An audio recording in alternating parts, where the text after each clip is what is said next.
No Resposta Católica de hoje, gostaríamos de tratar do tema polêmico dos métodos anticoncepcionais, contraceptivos. E queremos responder aqui à pergunta específica do Jefferson, que ficou numa sinuca de bico com um amigo, uma vez numa conversa, porque o Jefferson dizia, não, a camisinha a igreja não aceita porque é contra a vida, mas o amigo disse, por que a igreja então aceita os métodos naturais? Também eles não são contra a vida, ou seja, também eles não estão tentando planejar a família e impedir o nascimento? A igreja não está sendo incoerente? Bom, veja que aqui em primeiro lugar, nós temos duas visões de mundo completamente diferentes. Duas visões do ser humano. A pergunta é a seguinte, ter filho é uma bênção ou não? Ter uma família numerosa, e numeroso aqui eu estou falando realmente, uma família de muitos filhos, é uma bênção ou é uma desgraça? Ora, a tradição da igreja e a tradição das Sagradas Escrituras sempre olhou para a família numerosa como sendo uma graça, como sendo uma bênção. Porque o filho é um dom. O filho não é um peso. Um filho não é uma má notícia. Agora, o que acontece é que nós estamos num mundo onde ter um filho se tornou uma má notícia. Quando uma pessoa te diz, minha esposa está grávida, você fica numa situação que você não sabe se você dá parabéns ou se dá os pêsames. Porque hoje em dia, uma gravidez nem sempre é uma boa notícia. Meus queridos, para nós, um filho é sempre um dom. Seja qual for a hipótese, seja qual for a situação. E a generosidade dos pais é que está em jogo aqui. Portanto, antes da gente falar de métodos anticoncepcionais, do que é que se deve fazer ou não para evitar filhos, o primeiro passo que nós temos que dar é o passo da conversão. Porque se nós não estivermos no mesmo mundo, vai ser difícil a gente conversar, não é?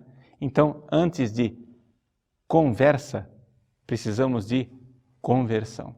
E qual é a conversão que nós devemos fazer? É de olhar para a vida como um dom de Deus. Claro, ter uma família numerosa tem seu preço.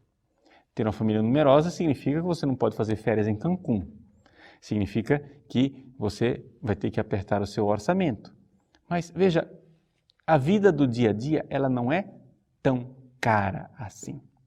A vida do dia a dia, ela não é nenhuma tragédia. O que se torna muito caro e problemático são os nossos luxos.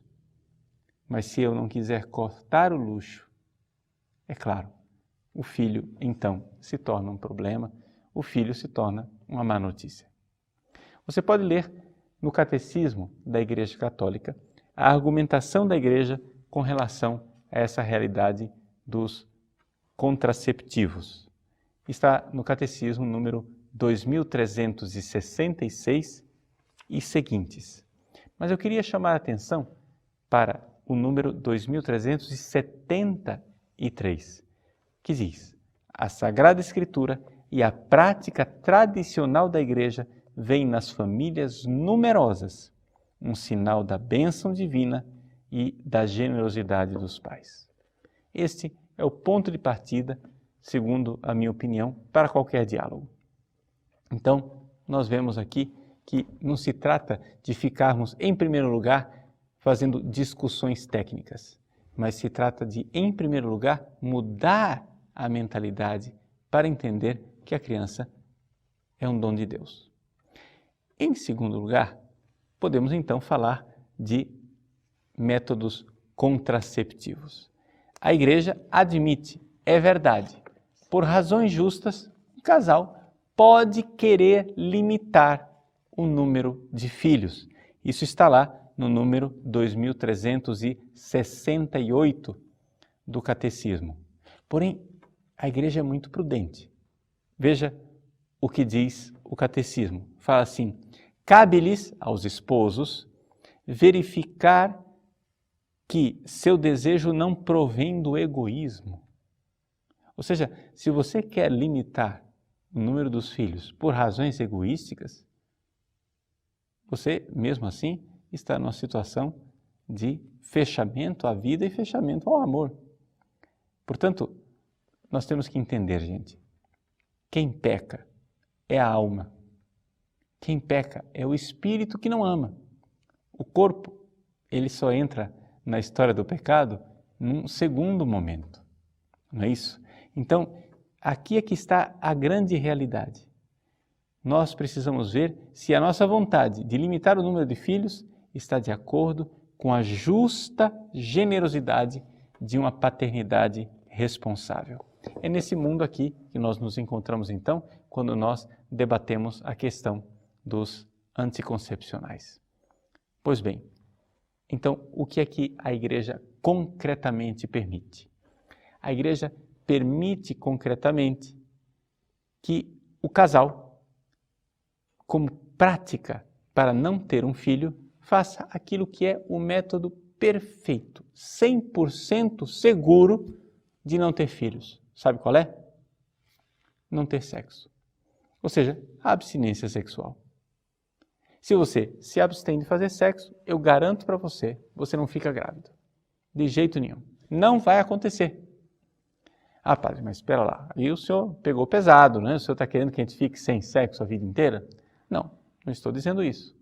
Eu estou dizendo que esses métodos, como o método Billings e outros métodos chamados naturais, na verdade, são métodos baseados na abstinência sexual. Então vejam que aqui, novamente, existem dois mundos diferentes.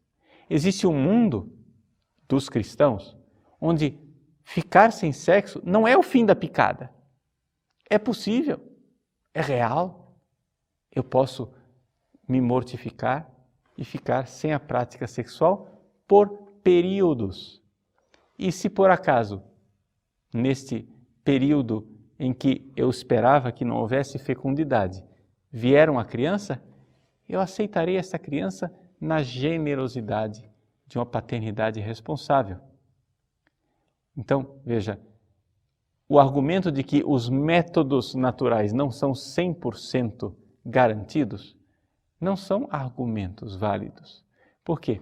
Porque é exatamente aí que está o espírito da coisa. Exatamente porque eles não são 100% garantidos, é que eles fazem parte de uma abertura necessária e natural das pessoas para a vida. Ser pai e ser mãe, generosamente, é a nossa missão aqui, nesta terra. Então, aqui é que está o grande problema. E eu vejo que, se a gente muda a mentalidade, metade das discussões se tornam absolutamente sem significado, tornam-se obsoletas. Por quê? Porque se eu sei aquilo que é a generosidade de uma paternidade responsável, é evidente que eu não vou me fechar à possibilidade da fecundidade. Os argumentos com relação à fecundidade do casal são inúmeros, estão lá no catecismo, você pode lê-los. Mas eu queria chamar a atenção para isto, chamar a atenção para esta realidade que nós temos uma tendência de fazer aqui um debate de surdos. Ou seja, é como se uma pessoa estivesse falando russo e a outra estivesse falando chinês. Então, é evidente que não vai haver entendimento. Como é que nós podemos nos entender nesta questão